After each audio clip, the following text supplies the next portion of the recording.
Racism doesn't announce itself with sirens. It whispers through actions, through assumptions made in seconds, through commands delivered with smiles that never reach the eyes. They didn't ask. They didn't check. They just saw a black man in first class and ordered him to move right there in front of everyone. No reason, no explanation.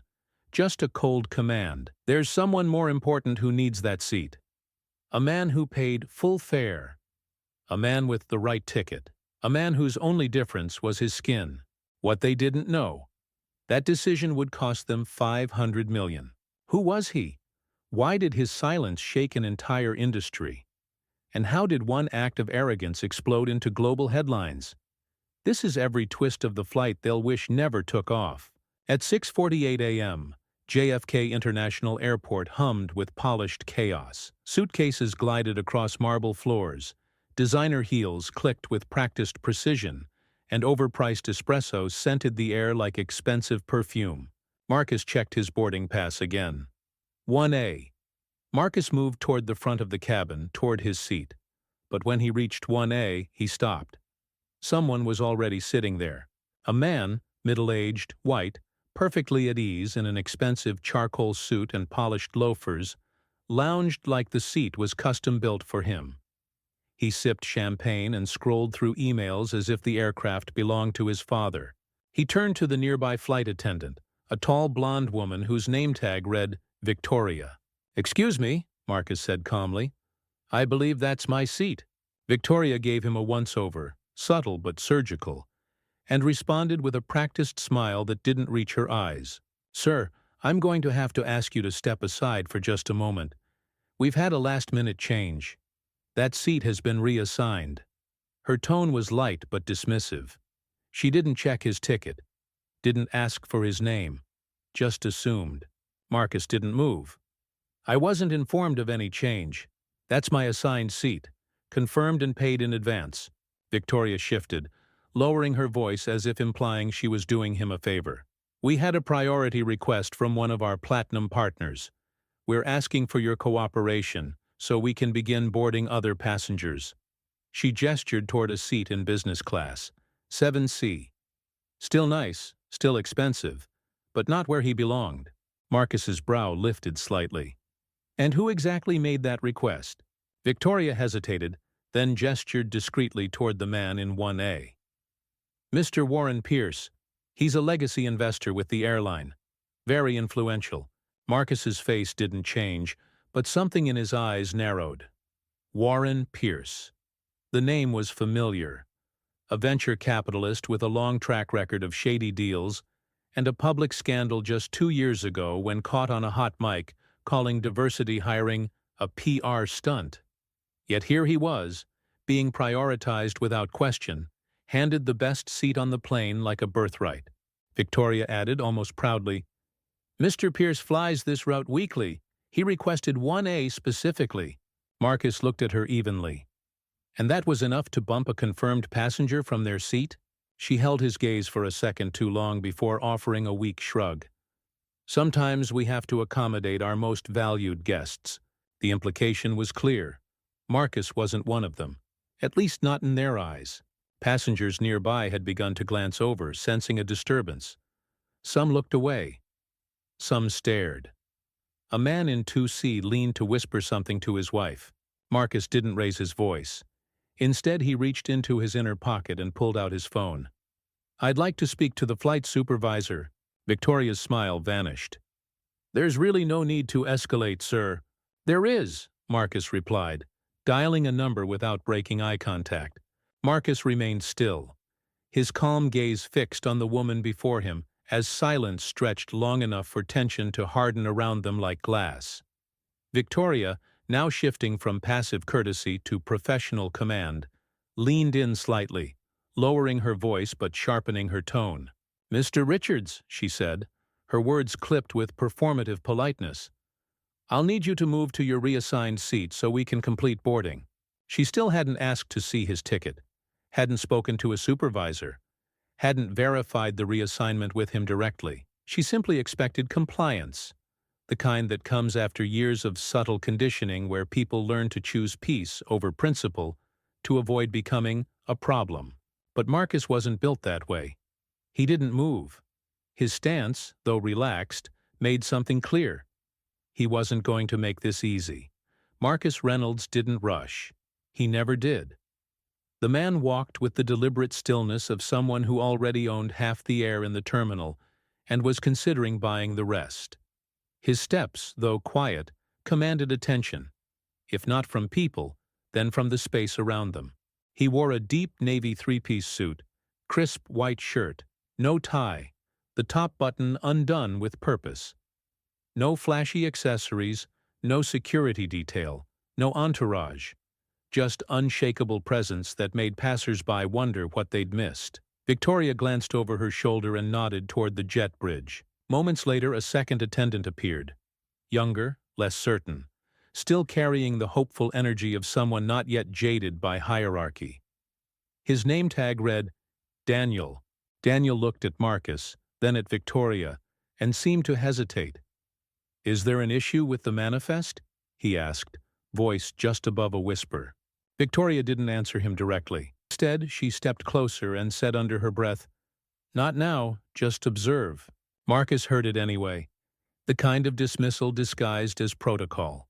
Daniel shifted, clearly uncomfortable, but said nothing. Around them, passengers in first class watched with new attention. There was no more ambiguity, no misunderstanding. This wasn't about procedure anymore. This was personal. A woman in 3B leaned toward her husband and muttered, "He probably used points or something. They're stricter with upgrades now." "Looks like one of those startup guys trying to fake his way in," her husband replied without looking up from his tablet. The words weren't loud but weren't hidden either. They were meant to land, and they did. Victoria, emboldened by Marcus's silence, reached out with an open palm toward the aisle. "Sir, please, this isn't up for discussion." Her tone was firmer now, laced with rehearsed authority that relied not on merit, but the assumption that rules always sided with her. Marcus inhaled slowly. "So just to be clear," he said, voice level, "you're removing me from the seat I paid for, without explanation, without verification, and placing me elsewhere to accommodate someone you deemed more important." Victoria hesitated, but before she could speak, Warren Pierce turned slightly in his seat and chimed in without looking up. "Don't take it personally, pal. Sometimes we just have to know our place. This isn't about you." That line didn't need volume. It was dipped in condescension and carried on the confidence of someone who'd never had to prove he belonged anywhere. Marcus looked at Warren, then slowly turned his eyes back to Victoria. She avoided his gaze. A small beep echoed through the cabin as another passenger scanned into first class, disrupting the moment. The distraction gave Victoria her opportunity. "I'm going to need you to move now, or we'll have to involve security," she said. She didn't blink. She didn't offer empathy. She gave him an ultimatum. And that was the breaking point. With a quiet exhale, Marcus nodded. Not in agreement, but in resolve. "Then go ahead," he said, his voice like flint. "Bring them." His refusal wasn't loud, but it stopped the air in the room like a dropped glass. Behind them, Daniel took a half-step forward, glancing from Victoria to Marcus and back again. He opened his mouth to speak, but Victoria cut him off with a sharp whisper. "This is not your place, Daniel. Don't get involved." Daniel's face reddened. He looked down, then stepped back, a moment of conscience crushed by chain of command. Moments later, 2 uniformed ground agents boarded the aircraft and approached. Their eyes met Marcus's, then flicked to Victoria for instruction. She didn't explain. She didn't need to. Her silence handed them the verdict. "Sir," one of the men said, gesturing down the aisle, "please come with us." Marcus gave one final look around the cabin. Not a single passenger said a word. Not one voice questioned the injustice. Not one hand lifted in protest. Only eyes, some ashamed, some curious, some entertained, followed him as he picked up his bag and walked with the agents toward the back of the aircraft. His posture never broke. His chin stayed high. But he felt every stare like static against his spine. The humiliation was fresh, but it hadn't broken him. It had sharpened something dormant, something clinical and exact. As the engines began to hum and the plane started to taxi, Marcus opened the airline's in-flight magazine and pretended to read, his ears instead tuned to movement behind the curtain separating business and first class. Two flight attendants stood in the galley near the curtain, Victoria and another male attendant he hadn't seen before. They spoke in hushed tones, not expecting anyone in economy to hear, certainly not the man they'd just displaced. Victoria's voice cut through the cabin like a scalpel. "I know it wasn't ideal," she said, tone defensive, "but it was a direct instruction. Warren requested the seat, and when someone like him makes a request, you don't second-guess it." The male attendant replied, voice low and bitter. "You didn't even check the manifest." Victoria scoffed. "You saw him. Do you honestly think the company wants someone like that in 1A next to Warren or the board members?" The silence that followed was heavier than any turbulence. The words lodged like shrapnel under Marcus's skin. Someone like that. Marcus's jaw tightened slightly. The way she said it, the casual way it spilled from her lips, wasn't just offensive. It was systemic. It wasn't a rogue moment of bias. It was procedure, policy, a coded framework designed to seem neutral while executing prejudice with surgical precision. The male attendant lowered his voice further, but Marcus caught fragments. "Legal risk, public optics, justified reassignment." Victoria finished with, "Let's just get through the flight. If he complains, they'll bury it like last time." That was the moment Marcus knew this wasn't personal. It was patterned, a calculated operation hiding behind customer service smiles and automated protocols. But the second twist came not from crew, but from a quiet voice beside him. The elderly man in the aisle seat, white, mid-70s, conservative suit, airline loyalty pin on his lapel, had remained silent the entire time until now. Without looking away from the safety card in his hands, he said quietly, "They did the same thing to a young man last month." Marcus didn't react immediately, but the man continued. "Sat him right next to me in first class. He was polite, quiet, had his boarding pass. 10 minutes later, a flight attendant came and moved him to coach. No explanation, just seat reassignment. I asked about it and she said it was an upgrade error." He paused. "Funny how those errors never happen the other way around." Marcus turned slightly, studying the man's lined face. "What happened after that?" The man finally looked at him. His eyes were sharp, clear despite the years. "Nothing," he said. "That's the point. No one said a word. And you know why? Because everyone in that cabin was afraid of making it awkward. And awkward always loses to comfortable." Marcus leaned back slowly. "You work for them?" The man shook his head. "I used to sit on their advisory board. Stepped down 2 years ago. Too much silence. Not enough truth." But he nodded knowingly. "Didn't expect to see you back here with the rest of us." The engines roared louder as the plane lifted from the ground. But Marcus wasn't thinking about altitude. He was thinking about patterns, about what it meant for a company to not only tolerate injustice, but build it into their service flow. About how many of their procedures weren't accidents, but algorithms designed to camouflage old biases in new uniforms. He thought of Victoria not as an enemy but as a function, repeating the script she'd been handed. Across the curtain, first class had returned to its rhythm of whispered conversations, muted clinks of glassware, and self-satisfied chuckles. But beneath that polished veneer, a slow unraveling had already begun. Marcus could feel it in the air, the pressure building like static before a storm. Then it came. A voice rose from beyond the curtain, too loud to be accidental. "I don't care how much he paid," Warren Pierce said, clearly addressing someone nearby. "Sitting next to someone like that? Honestly, it ruins the entire feel of the cabin." His tone was amused but laced with venom that dared anyone to challenge him. "It's supposed to be first class, not a charity auction." The words traveled effortlessly through the quiet, cutting into the soft atmosphere like a scalpel through silk. For a moment the air went still. No one corrected him. No one called him out. Not the staff, not the other passengers. Silence, once again, became the accomplice. Marcus didn't flinch, but his pen froze on the page.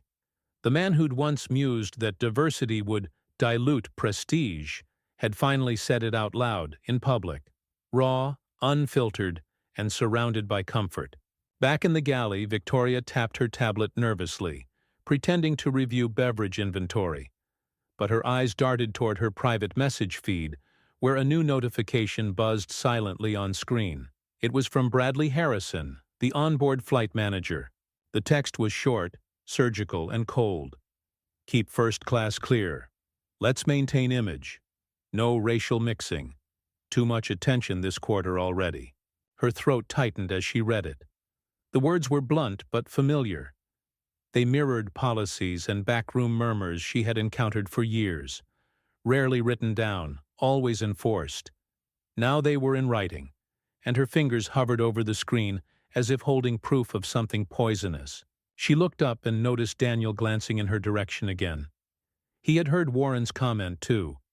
His mouth opened slightly, but Victoria cut him off with a sharp shake of the head. He looked down, ashamed, his moment of courage crushed again by unspoken rules. In row 12, Marcus set his notebook aside and closed his eyes for a beat, letting the weight of what he'd heard settle like concrete. Warren's voice still echoed in his mind. But more than that, it was Bradley's text that painted the full picture. It confirmed every suspicion, every coded policy, every subtle insult framed as protocol. The phrase "maintain image" wasn't just a preference. It was a strategy that dictated who deserved presence and who deserved to be removed for comfort's sake. His breath stayed slow, but a different fire now lit behind his eyes, controlled, quiet, but undeniable. He didn't need to make a scene.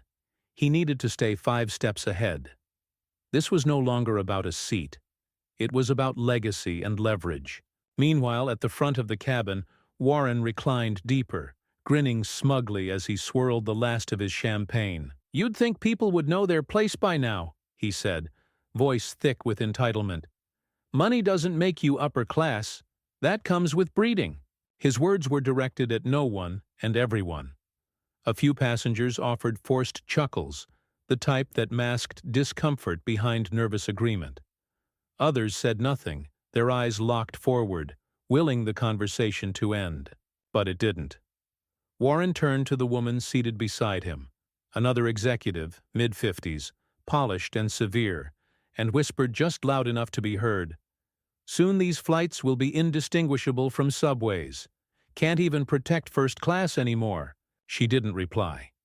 She only sipped her wine, her silence granting him license to continue his toxic monologue, unaware that every word was being carefully documented by the very man they had displaced. The man who would soon own not just his seat, but the entire airline.